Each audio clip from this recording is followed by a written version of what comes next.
This is a Glendale Library Arts and Culture program created for and featuring teens, edited and hosted by the teen library staff. Hi everyone, this is Melissa and Desiree. Welcome to the guest episode of G.E.N Talks.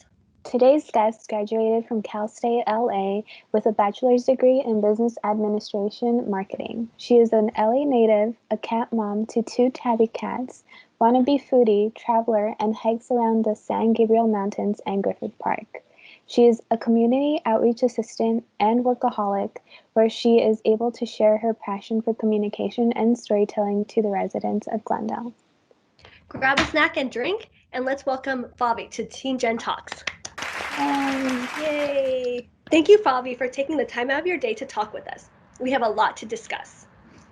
Yes, so to start off, we want to get to know how you got into business administration. So if you could kind of, tell us how you got into it and all that stuff.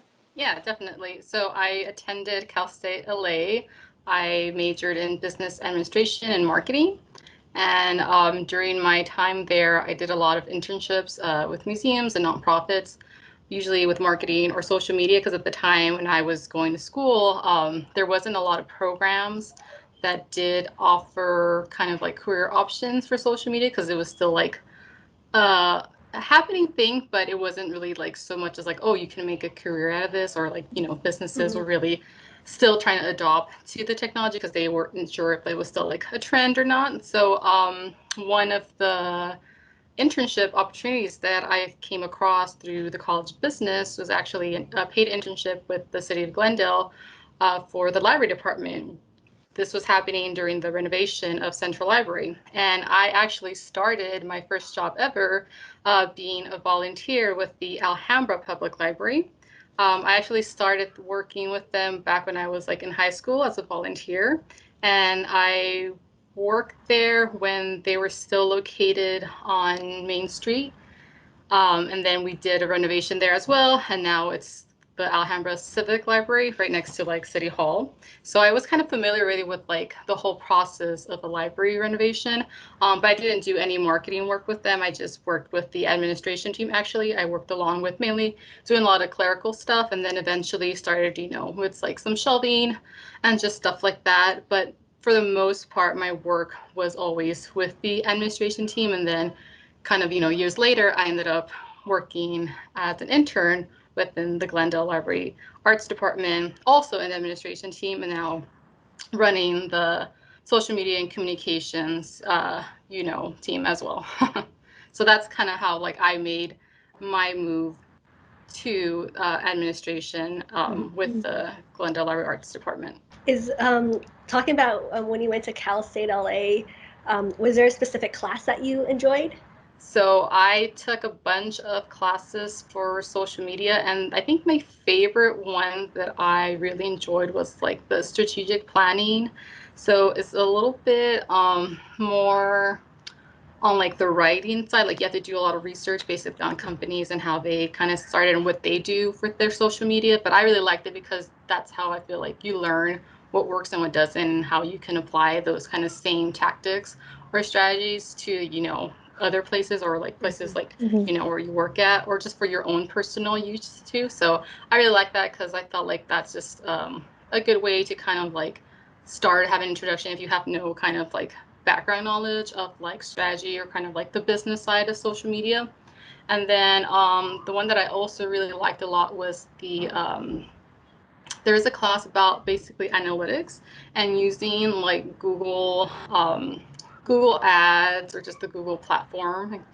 For that one, I remember there was a bunch of like challenges that we had to do, where basically that we would have to it was kind of like the daily like pop quiz, if you will, of the class, where it's like the professor would present a bunch of stats and information, basically all these like democratic info to the class, and we would basically have to team up with someone in the class and guess what company it was or what type of business it was, just based on the information. And I got really good at that, just because you really have to, again, like do your research and look and be like, well, why someone, in like Redondo Beach would be looking at a sport utility, website or something like that, and kind of just put puzzles and connect the dots. I kind of like that because it kind of felt like you were doing some like investigation work, but with like marketing information. So I thought that was pretty fun because again, like that was something I really wasn't expecting ever to do. And yeah. How did you fall in love with business administration, and what made you choose that major specifically? Like, was that something that you've always wanted to do since like high school, or? Oh, well, actually, I wouldn't say I always loved business administration. I actually started off as an English major. Oh, okay. I was already taking like upper division classes and just kind of felt like, you know what, I don't think this is actually right for me.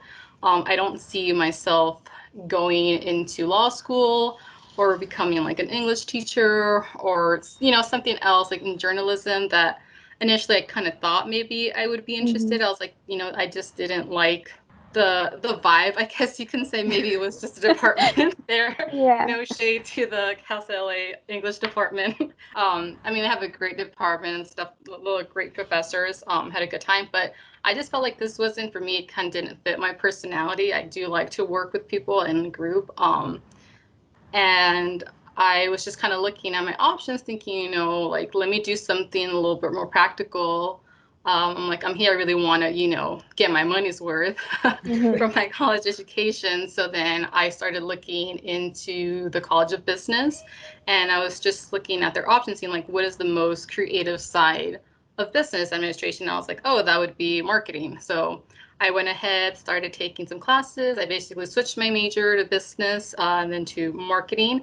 And that's kind of how like it all began for me. And then once I made the switch and started taking the classes, I realized, okay, yeah, like this is definitely where I'm supposed to be, kind of where I belong, where I kind of thrived. I just felt like it was such a better learning environment. And I just really was more interested in the classes and kind of just the prospect of what I can do with that major. So I would say like that's what I really kind of like fell in love with, is that I knew with this major and like with this knowledge that I was learning, I have a lot of options of what I can do with it.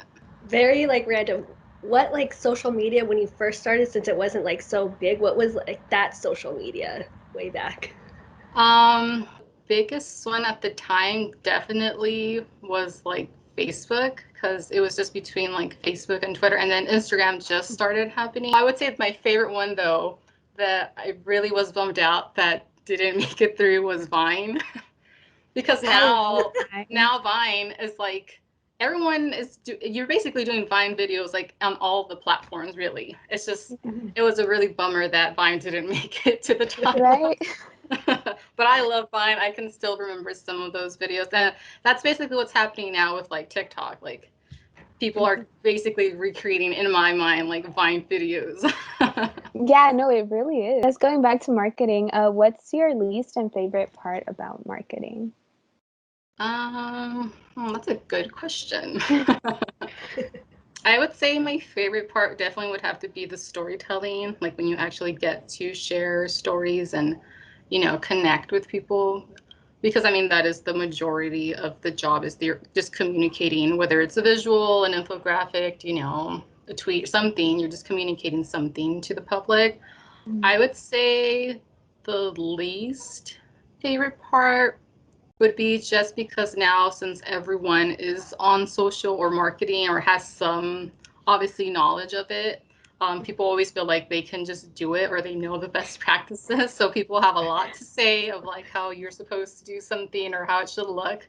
But I would say just leave that to the professionals.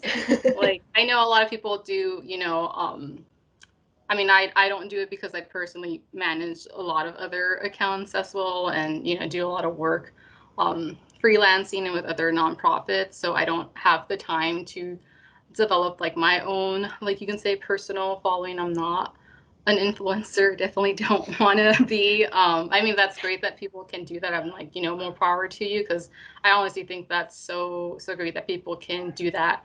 Like especially now, in your own home, you don't really need much equipment or anything to get started. Basically, you just have to start making the connection, put the work into it. But I think other than that, like that would just be my one thing, that it's just because it's so open, it's so readily available for everyone. Everyone just thinks that they can do it too, and it's like, I mean, people can basically, but doesn't mean you're going to be the best, or the best practices of the field, I would say. Since you said you were a community outreach assistant for the library, what's your typical workday like? My I would say my typical workday would usually be me starting off like scanning social media, see what I missed off when I was away from my phone or off. Have to see what people left or what they shared just to make sure that everything is up to date. And then from there, I would say like, opening my inbox and just seeing what's there for me to work on. There's a lot of programming that we will be offering, especially in the fall. So there's a lot of um, things to get started on. So just planning, communicating with others and our library staff to make sure that we're supporting them with everything possible that they need to make sure that their programs really have a really great launch. And how do you come up with like a marketing strategy? Like, what's your strategy when doing all of your work? I think it depends on the goal. You actually try to see what is the end result that you're trying to get, whether it's like you want to just get more awareness of something, whether you want people to take an action, maybe like to join a program or join a newsletter, whether it's you're just doing a cross promotion with someone else that you need to kind of unite your voices to get to that one demographic. I just think it depends on what, but I would say definitely my motto for everything is just keep it simple. Yeah. Now that we have gotten to know a little bit about business administration, marketing, and being a community outreach assistant, let's dive into behind the scenes of it all. How did you become an expert in your field? Definitely by doing it. Again, like when I was attending college, I had a lot of internships where I had to write up social media strategies for nonprofits and museums. So that was definitely like the biggest learning curve, I would say, because every place is unique and different in their needs, their venues, their wants, their goals, basically. So doing that. Again, also like in school, you just had to do like case studies of like businesses or, actually even of local businesses. That's something that we did a lot that I was able to help out with. I've, done that also just on my own to just help like local nonprofits or communities see how they can get a bigger reach with their community events as well. So I would just say just practice and just learning from really experts. Like I love attending a bunch of webinars and listen to a lot of the experts and see like what they're doing. Even though like I don't manage a large following, with like millions of users, it's just good to know what the experts are doing in bigger venues with bigger platforms. So I just like to make sure that I'm always like up to date to like what's new, because again, like with social media, things change so fast, and it is a lot to keep up with. So there's always usually like I would say I would do like maybe like once a year, I have to kind of refresh on what's going on, what's happening, like what do I have to learn, because there's always updates happening to the platform. So you just have to make sure that you're just up to speed to all the tools that they're offering to make sure that you know how to utilize them so you can use that to your best advantage. So I guess for somebody that wants to be in the field that you are in, what's something that you suggest that they like, I guess, definitely need to do to like kind of experience the field itself? I think the best way to learn whether you're fit for it or you like it, and you see like maybe what you have to offer, is definitely approaching, like I said, maybe like a local business and seeing how you can partner your skills with them, because that's really the only way that you're really going to know, like by managing a business account, to see how things really do work on the back end side, like how much planning goes into it, all the work that goes into it. And then, seeing like the real effects, like, are you actually making sales by your tweets or, by your post or something like that? I think that's the best way to learn, just really like start diving in, get some real like hands-on experience and see like if that's right for you. Because a lot of times like you think because again, you like social media a lot and you're on it, means that you want to do that as a job, for something else other than your own purposes. And I think that's when people realize like, what, this is not for me. It's actually really draining. Like I don't like it. Yeah. Has like being in this field make you like want to quit social media completely? I definitely take breaks from social media. I've learned how to separate myself, like once I'm done working, like I don't go back and check to see like how many likes, we're getting, or who's, if someone shares it or anything like that, and seeing like the numbers. I definitely used to do that in the beginning, but again, like you have to have balance, just like with everything in life. So I definitely learned how to like shut it off and just move on and be like, I'll get to that when I get to it. But I definitely, at times I'm just like, I don't want to look at another tweet, look at Facebook anymore. I don't want to like look at Instagram. I definitely have some days where I'm just like, I'm totally over it, because it can be overwhelming, because you're just inundated with so much information and so many things that are going on, that a lot of times like you just need a break from it. And I think that's honestly like the best thing that you can do. And I think everyone just needs to at least unplug for at least a day, because we are so connected to social media, like 24/7. Yeah. So I really admire those people that don't constantly like check their phones and are not worried about like what, someone is like tweeting or posting, or like what video. Because I remember like in the beginning, like I was always connected, and it's not healthy, I would say. Do you think there's a key to a viral photo, a viral video? Like, I don't know, like what's your thought on like viral videos? Like, how do you think like people create viral Yeah, content? I think again, it goes back to like us being so well trained now to be able to spot when something is fake and real, even though we do have a lot of misinformation that is going on social media, unfortunately. And it's coming from like, everyone across the world, and all, different ages and, groups of people. But I would say like once you kind of get a sense that it's authentic, like that experience, that laugh, that like adorable moment is like real, I think that's what makes it so unique, and then makes it viral, because everyone can connect to that. Everyone has, everyone feels the same feelings and everything, or has some same, experience. So I think that's what makes things viral. And then also like if you're kind of the first to do something that is a little bit outside of the box, and again, people appreciate that, I think that's another way to that it happens. How do you grow your following? Definitely having a constant like calendar. Of course, if you post something like once every week, or like every other kind of day, like because of the algorithms and how people have pre-selected, certain features on, depending on what platform it is, you will miss a lot of this information. So constantly, making sure that people are being updated is like the best way to do that. Another great way that, what we do, I mean, we don't do it that often, but it's definitely something that it's just more and more like acceptable now, is definitely ads. Like there's just, especially now, there's so much competition going on, because everyone is producing something, everyone is uploading something on Facebook, Twitter, Instagram, YouTube, whatever. So making sure that you can connect to the right type of people that you want to connect, that is definitely something that will definitely help you grow. But if you want to kind of have that organic, kind of like authentic audience, it's just really trying to figure out, once you put out that message, it's like who is actually going to be able, like what type of person do I want, to reshare this information, or like this. So you kind of have to know where to find them. Again, like the best of times is best practices. Is there a trend that you see becoming like popular in the future? Not really, because I'm really surprised with what some of the things trend or what people kind of like Yeah. gravitate to. So I would like to know that for sure. Right. Again, like I don't know.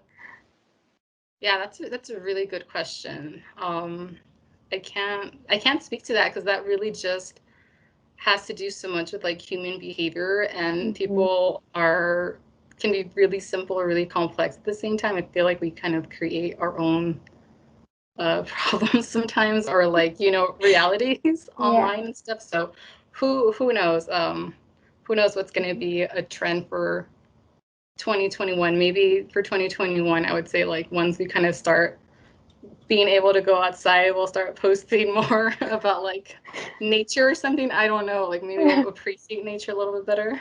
hmm Yeah. Um, and you also called yourself a workaholic. How do you distress from a long day? How do I distress from a long day? I just started meditating now, during COVID, I started like doing yoga and stuff. But normally my way to just stress is like working out. I just feel like I feel so much better once I go for a run or I do a workout. Before COVID, I was going to like the gym religiously. Like that was like my me time. And I really embraced it and enjoyed it and stuff. So I definitely am one of those people that misses the gym right now. But but I just try to manage to kind of recreate that experience at home Mhm. because I feel like everyone kind of needs that alone time to try to just kind of like better themselves. And for me, especially right now, it's like it's so important to be healthy. So I think knowing that at least I'm doing that on a daily basis, like going on a walk or again like or running or doing some yoga or Pilates, something like in my house, that's I would say my way to distress just because like I can just focus on like that one thing. When you feel uninspired, what do you do to feel inspired? That's a good question. I think it depends on what the situation is, but I would try to see maybe how other people gain their inspiration or kind of like moves them and stuff. I kind of like just to know how other people think. I find that so like interesting when people do things the complete opposite of like what I normally do or how I would react to something. So I would say like just seeing what other people kind of do with that and seeing like if that works for me or not. It's just good to kind of just give yourself those tests here and there just to see like, can I do that? Can I follow that? Kind of mentality or kind of do like some of the morning rituals that maybe some people do and see like if that brings some inspiration or not. So I definitely would say just trying something new. So before we end, we have some rapid fire questions. The first question is, what is your favorite color? Purple. Mine Um, too. Yay, purple. you mentioned that you were a wannabe foodie. How do you get like the right angle to take pictures of your food? It's all about lighting because you eat with your eyes. So I'd say lighting is the best one, but you do have to do that hover. Yeah. There's just no way around it. It just looks better. What's your favorite type of food? Favorite type of food? I would say I'm pretty biased. I'll say Mexican because my family's Mexican, but I also really love Mediterranean food. I love Greek food. So if you cook, what dish do you like to cook? And if you don't cook, what dish do you love to learn to cook? What dish do I like to cook? I love making soups. I just find them so like therapeutic for some reason, and it's really simple. So I like just cooking really like any soup. There's not one like in particular. So what is some advice for a teen who is growing their social media, but they receive some negative feedback or lose followers? I think for negative feedback, definitely don't listen to the haters. People will always have something bad to say no matter what. I think that's just like you mainly go and you post something because you have something negative to say versus something positive to say. And this happens for both business and personal accounts. You're always going to have someone that's going to want to give out their opinion, whether they were asked for it or not. I mean, that's what it's there for, right? Like, so I would say, yeah, don't even bother with that. Just know yourself, know what you want, know what you know. I mean, it's good to listen to criticism. You definitely need to do that to be able to grow and learn. But I would just say overall, like, don't feed into other people's biases, really. So Instagram recently released a version of TikTok. What are your thoughts on that? At first, I'm confused because I was just gonna download TikTok because like friends You have been sending should. me so many TikTok videos, and I'm like, you know what? Maybe I should just finally cave in. Let me go and start using TikTok.